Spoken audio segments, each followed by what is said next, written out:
La paix soit avec cette maison.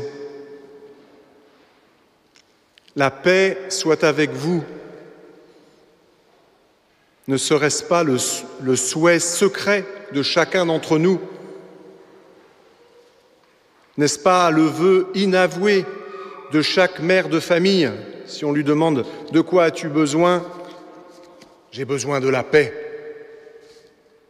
Donnez-moi la paix. » Et j'espère que nous n'avons pas oublié les premières paroles si belles, jaillies de la bouche et du cœur de notre cher Léon XIV, le 8 mai dernier. La pace sia con voi. Ça fait du bien de réentendre ces paroles si douces, si consolantes. La paix soit avec vous, la paix du Seigneur. S'il y a là un ami de la paix, votre paix ira reposer sur lui, dit Jésus dans notre évangile. Cette paix, le Seigneur nous la donne au début de cette période estivale.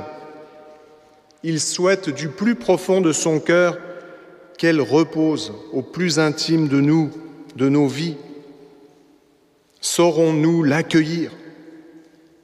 Saurons-nous la retenir, cette paix? Nous pensons parfois que la paix ne pourra venir en nous que quand les difficultés, les différentes épreuves et contrariétés, quand tout cela se sera éloigné de nous. Nous pouvons attendre longtemps dans ce cas-là. Nous nous trompons sans doute. La paix peut se trouver dans l'épreuve. La paix et même la joie se trouve quand nous sommes unis au Seigneur qui s'est fait tout proche de nous.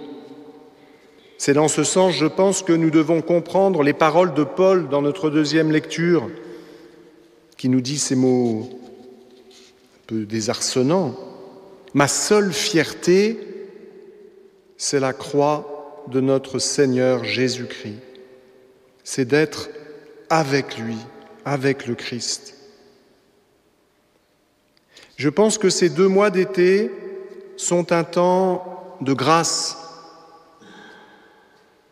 un peu comme le carême, vous me pardonnerez l'expression, la comparaison. C'est un temps de ressourcement, de repos. Ressourcement, si nous prenons soin de nous rendre à la source pour nous y abreuver.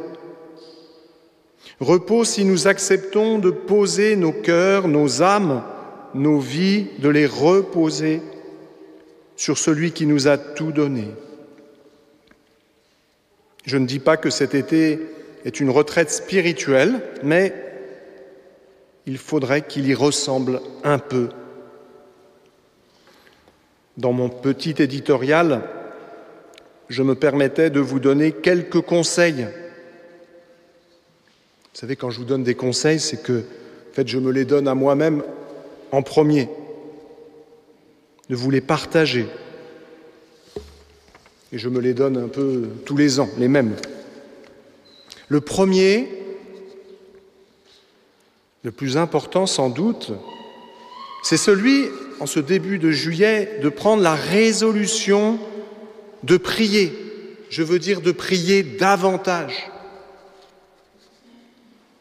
Je pense que nous ne prions pas assez, bien souvent. Cette prière qui est, selon la belle expression du saint curé d'Ars, la respiration de notre âme. Nous faisons un peu d'apnée, je crois, souvent. Nous risquons de suffoquer.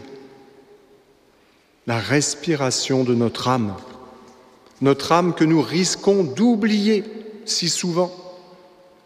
N'attendons pas qu'il soit trop tard dans nos vies pour penser à elle, pour en prendre soin.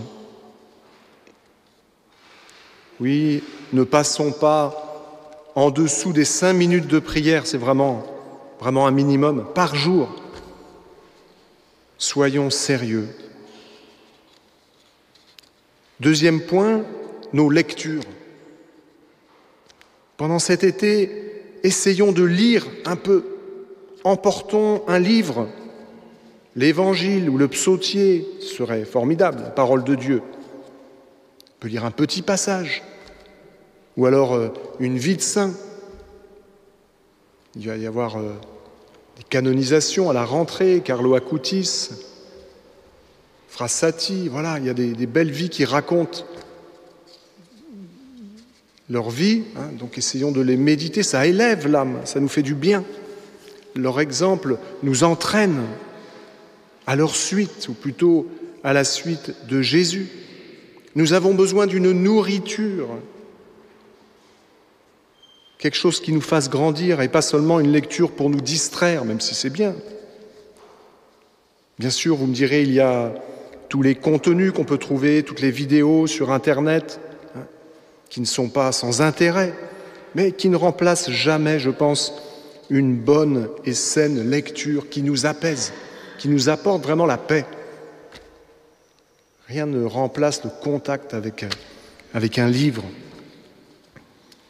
Troisième idée, savoir perdre son temps, ou plutôt savoir l'offrir.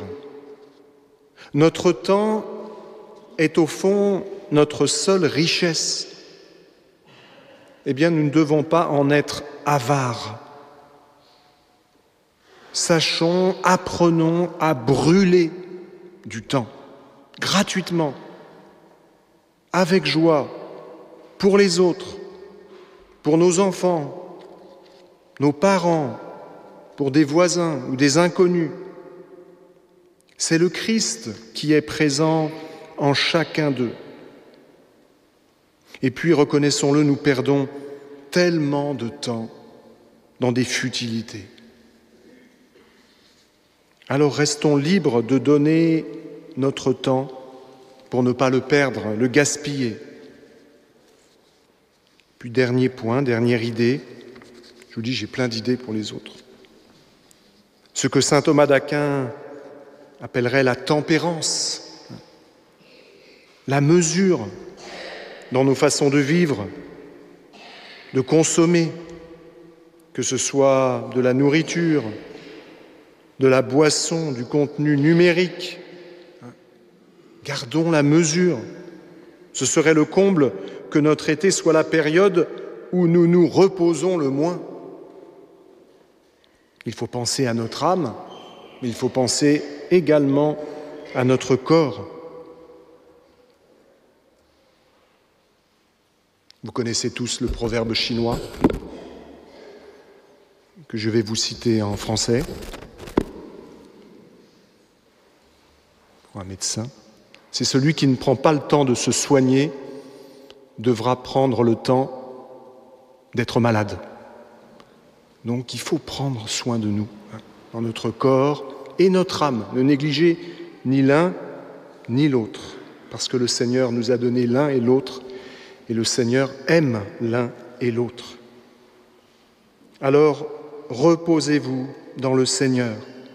Venez à lui, vous tous qui n'en pouvez plus, il vous procurera le repos.